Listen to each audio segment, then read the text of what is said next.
a interferência de poderes que nós temos visto, infelizmente, acontecer na Suprema Corte, que tem tentado legislar no lugar do parlamento.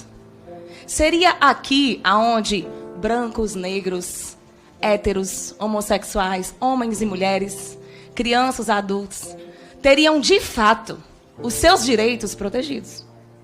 Quando a gente fala de direito protegido, a gente tem, por obrigação, que estar falando sobre direitos adquiridos no funcionamento normal e saudável da democracia. Então, diante de tudo isso, nós estamos aqui tratando de um assunto que foi, de uma maneira arbitrária, legislado, ou seja, de uma maneira irregular, por um poder que não tem poder de legislar, que foi o STF. Então, em 2011, de fato, o STF equiparou a união de pessoas do mesmo sexo, é verdade, à união estável entre homem e mulher, reconhecendo a união homoafetiva como núcleo familiar. Isso foi o que o STF fez. Que valor isso tem dentro da democracia? Se isso foi feito de uma maneira desrespeitosa quanto ao funcionamento da democracia? Zero. Nós estamos aqui corrigindo e protegendo os direitos individuais da maneira que eles podem ser protegidos, via parlamento.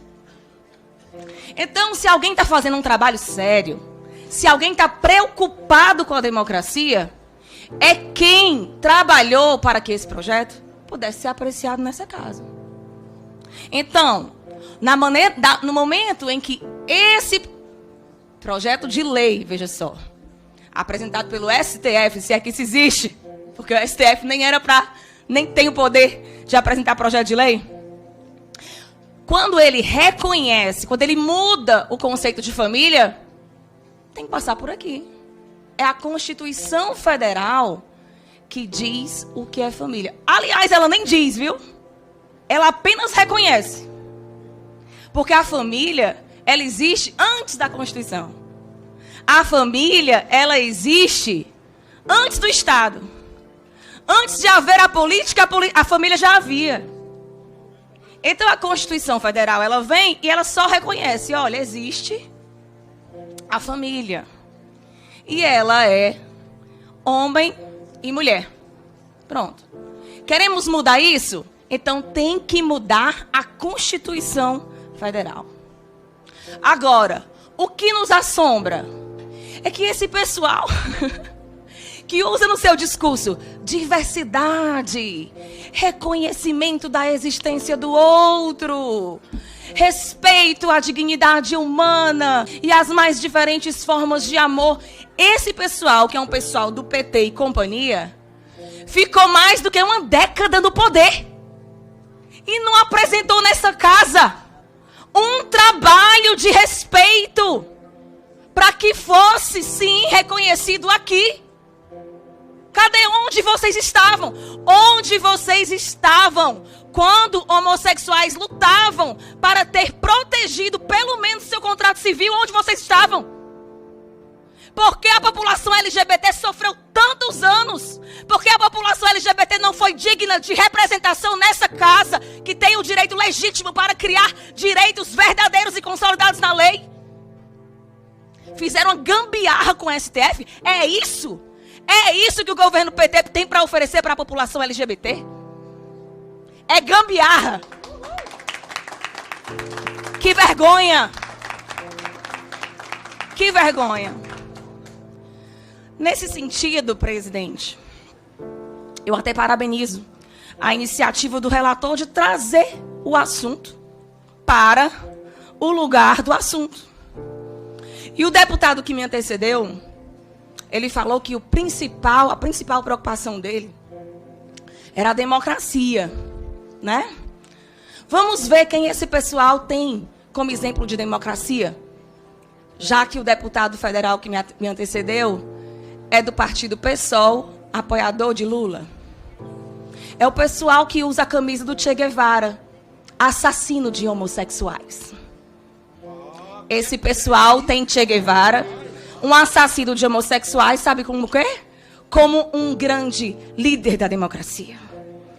Esse pessoal que fala na democracia e fala em nome dos homossexuais, levantam a bandeira de Cuba como uma verdadeira democracia. Sabe o que aconteceu há pouco tempo em Cuba? Durante a parada gay, eles prenderam os manifestantes. Homossexuais e lésbicas em Cuba estão dentro da cadeia pelo simples fato de manifestar, como eles dizem, seus afetos e prazeres. E é chamada aqui Cuba de democracia por esse pessoal da bandeira do arco-íris. Cadê a piedade e a misericórdia? Pelos próprios homossexuais que estão lá, presos, vítimas de uma ditadura comunista. Pelo contrário, eles estão aqui trabalhando para que o mesmo aconteça no Brasil. A Venezuela, há pouco tempo, queridos, fez uma prisão coletiva.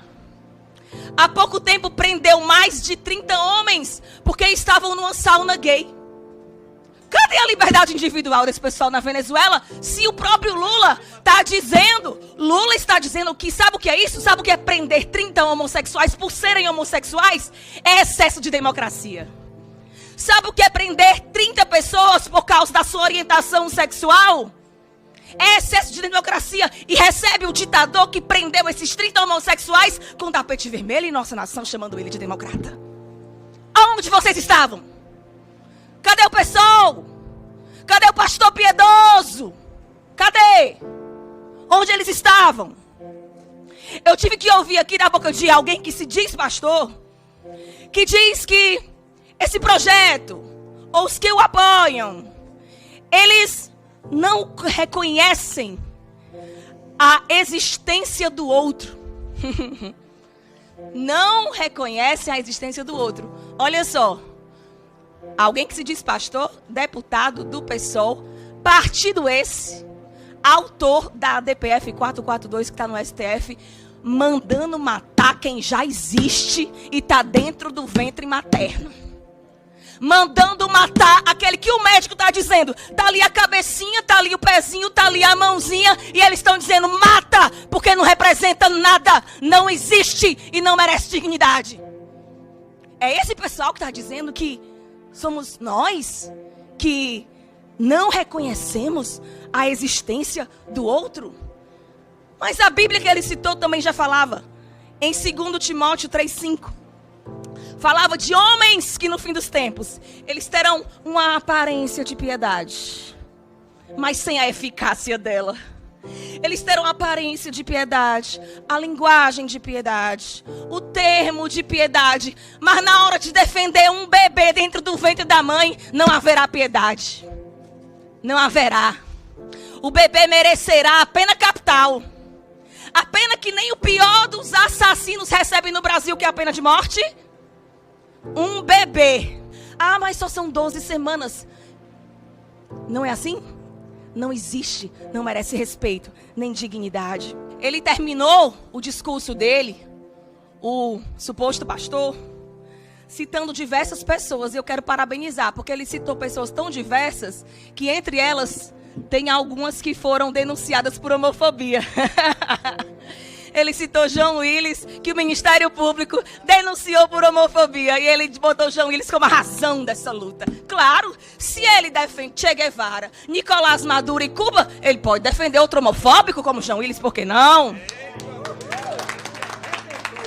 Então nós estamos diante, queridos, de algo muito importante para essas pessoas.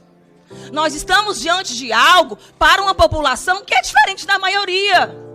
Nós estamos diante de uma oportunidade de garantir, no lugar onde se garante direitos, o direito à proteção, à liberdade individual dessas pessoas. Através do quê? Do contrato social, que está sendo previsto pela primeira vez agora, através desse projeto aqui. E veja, não foi o PT que trouxe, não foi o PSOL que trouxe. Foram pessoas realmente preocupadas com o indivíduo, realmente preocupadas em proteger o indivíduo. E proteger o casamento são duas coisas diferentes. Nós podemos proteger os dois. Podemos proteger o contrato civil e podemos proteger o casamento no lugar onde ele pode ser protegido, que é o parlamento. Então, a sugestão hoje aqui é: se eu quero que a Constituição reconheça que a família não é um homem e uma mulher, se eu quero que a Constituição reconheça que a família é 2 homens ou 2 mulheres, ou um homem e várias mulheres, ou uma mulher e vários homens, ou várias espécies juntas, a alteração que eu desejar em respeito à democracia tem que ser feita aqui. Então, nós estamos aqui defendendo a democracia, defendendo a seriedade dela, a saúde dela, só que sem hipocrisia. Só que sem aparência de piedade. Mas com a verdade.